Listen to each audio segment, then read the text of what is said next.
அனைவருக்கும் வணக்கம். இன்றைக்கி நுவரெலியா மாவட்டத்தில் ஒரு நல்ல ஒரு விஷயம் நடந்திருக்கு. உண்மையும் கேட்குறதுக்கு சரியான ஒரு சந்தோஷமாக இருக்குது. என்னென்னு கேட்டால், நுவரெலியா பிரதேச சபையை பொறுத்தளவில் இன்றைக்காச்சும் இலங்கை அரசாங்கம் யார் நல்லவங்க யார் கெட்டவங்க, எவன் திருட எவன் களவான், எவன் திருட எவன் நல்லவன் எவன் கெட்டவன்றதை புரிஞ்சுக்கிச்சு பாரு. இந்த அரசாங்கத்துக்கு நான் கொடுக்கக்கூடிய ஒரு செல்ட். உண்மையிலேயே மனசுக்கு சரியான ஒரு சந்தோஷமாக இருக்குது. என்னென்னு கேட்டிங்கன்னா, நுவரெலியா பிரதேச சபையை பொறுத்தளவில் கஷ்டப்பட்டு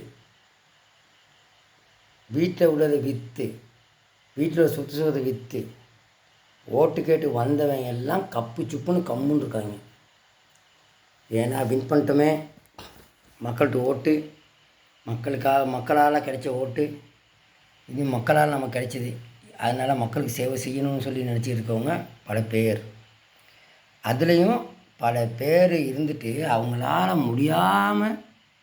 அவங்களால எந்த வேலையும் செய்ய முடியாமல் போனவங்க ரொம்பவே இருக்காங்க. இதில் ஒன்றும் இல்லை ஒன்றே இல்லை. நான் தோட்டத்தில் சுப்பேசர் வந்துட்டு நான் அப்போ ஏதோ கொஞ்சம் உடம்பும் வாய் மூத்தமும் எல்லாம் இப்போ சரியாக இருக்க கண்டு நான் இன்றைக்கி சேமனாவனை பார்த்தியா, என் இஷ்டப்பட்டு தான் செய்வேன்,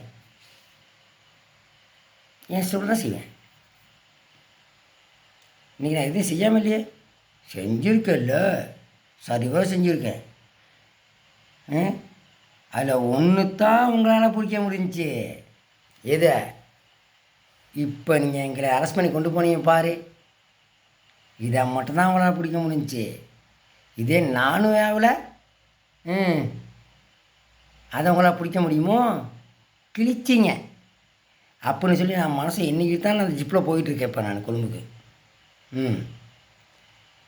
சொன்னோங்கய்யா, நாங்கள்லாம் சொன்னோம், நாங்கள் செய்யாமல் இல்லை, செஞ்சோம், சொன்னோம்.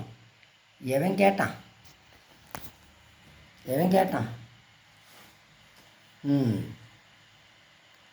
ஏற்கனவே இதே மாதிரி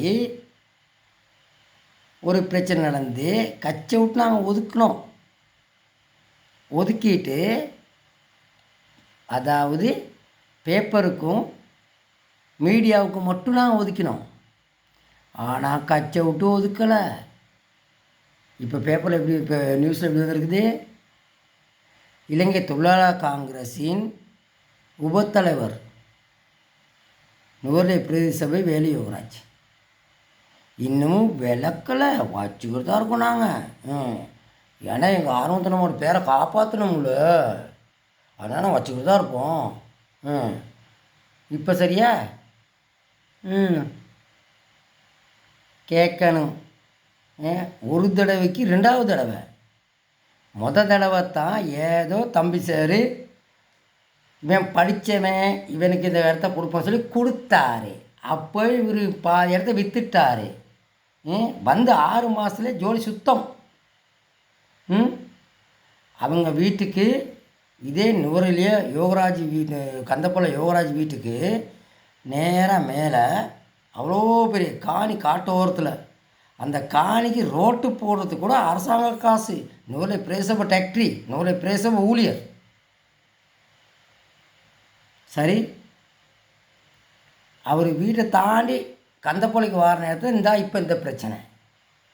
இது மாத்திரமல்ல, நானும் கொஞ்சம் எடுத்து பாருங்கள், இன்னமும் வரும். இன்னமும் வரும். எவையா கேட்குறான்,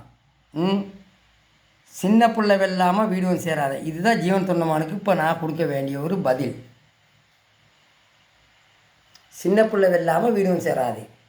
தம்பி சார் இருந்தால் கூட இன்னொரு கன்னத்தில் அரைஞ்சி அனுப்பியிருப்பார். நீங்கள் என்ன செஞ்சீங்க, இவர் விட்டு புத்தி தெரியாமல் நீங்கள் என்ன செஞ்சீங்க. 2வது தடவையும் அதுவும் நானுமே கெல்சி மாதிரி அந்த ஏரியாவில் டெஸ்போர்ட் ஏரியாவில் ஓட்டு கேட்க வச்சு, எவன் ஓட்டு எடுத்தானோ அவனெல்லாம் படுக்க வச்சு, இவரை மேலே உட்கார வச்சு,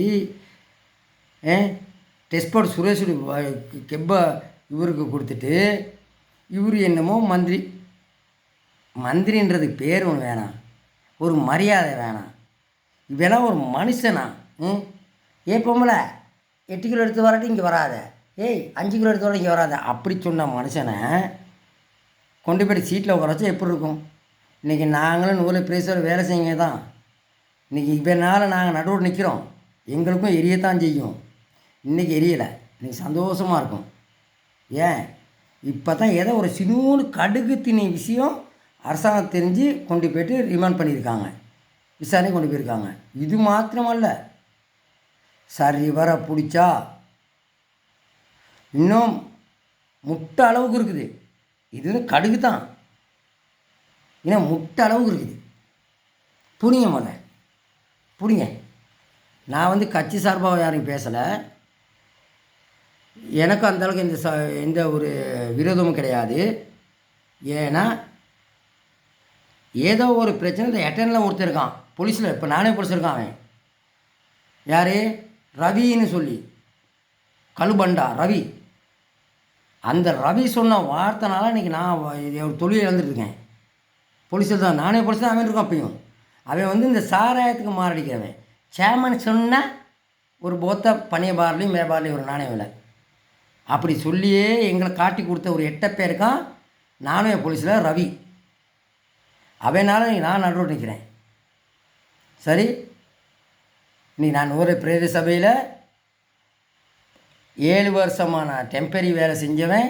இன்னைக்கு 11 வருஷமாக அரசாங்க ஊழியராக நீர் விநியோகஸ்தராக வாழ்ந்துட்டு வேலை செஞ்சுட்டு இன்றைக்கி ஒன்றும் இல்லாமல் நான் நடுவில் நிற்கிறேன். இந்த சேமன் செஞ்ச வேலை, இந்த யோகராஜ் செஞ்ச வேலை இன்றைக்கி மனசில் சரியான சந்தோஷம். இன்றைக்கி ஜொப்பு கிடையாது பரவாயில்ல, தொழில் கிடையாது பரவாயில்ல, ஒரு மயில் எனக்கு தேவையில்லை. ஆனால் இன்றைக்கி நான் நிரந்தரமாக தான் அடித்து சொல்வேன், சந்தோஷமாக இருக்கேன். இந்த ரெக்கார்டிங் எனக்கு இந்த வீடியோ நான் பார்த்ததில் சந்தோஷப்படுறவன் நானாக தான் இருக்கணும். இன்றைக்கும் நூறிலே பிரதேச சபை லத்தீப்புக்கு பதிலாக லத்தீப்புட்டு இந்த கவர்மெண்ட் பிரச்சனையிலையும் நானும் போய்கிட்டு தான் இருக்கேன். ஆனால் அதுக்கு லிஸ்ட்டு கொடுத்தது யார்?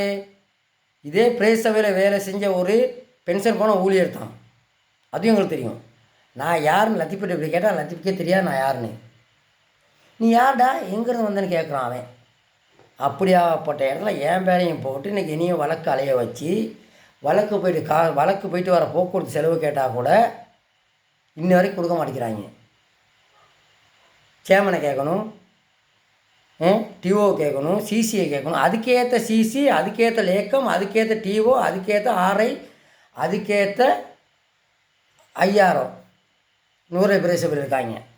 இவனுக்கு மணி அடிக்கிறது சால்ரா தட்டுறதுக்குன்ட்டு இலங்கை அரசாங்கம் இவங்கள தூக்குங்க, புதுசாக ஆளை போடுங்க. அப்போ தான் சரியான முறைப்படி 100 பிரதேச சபை இயங்கும். இதான் அதுக்கு முன்னுக்கு இந்த வேலு யோகராஜை பற்றி இப்போ நீங்கள் ஒன்று தான் தேடி இருக்கீங்க. இதே நானே வட்டாரத்தையும் தேடுங்க. அப்போ தானாக அவர் எவ்வளோ பேர் உத்தம புத்திரன்றது உங்களுக்கு தெரியும். நன்றி, வணக்கம்.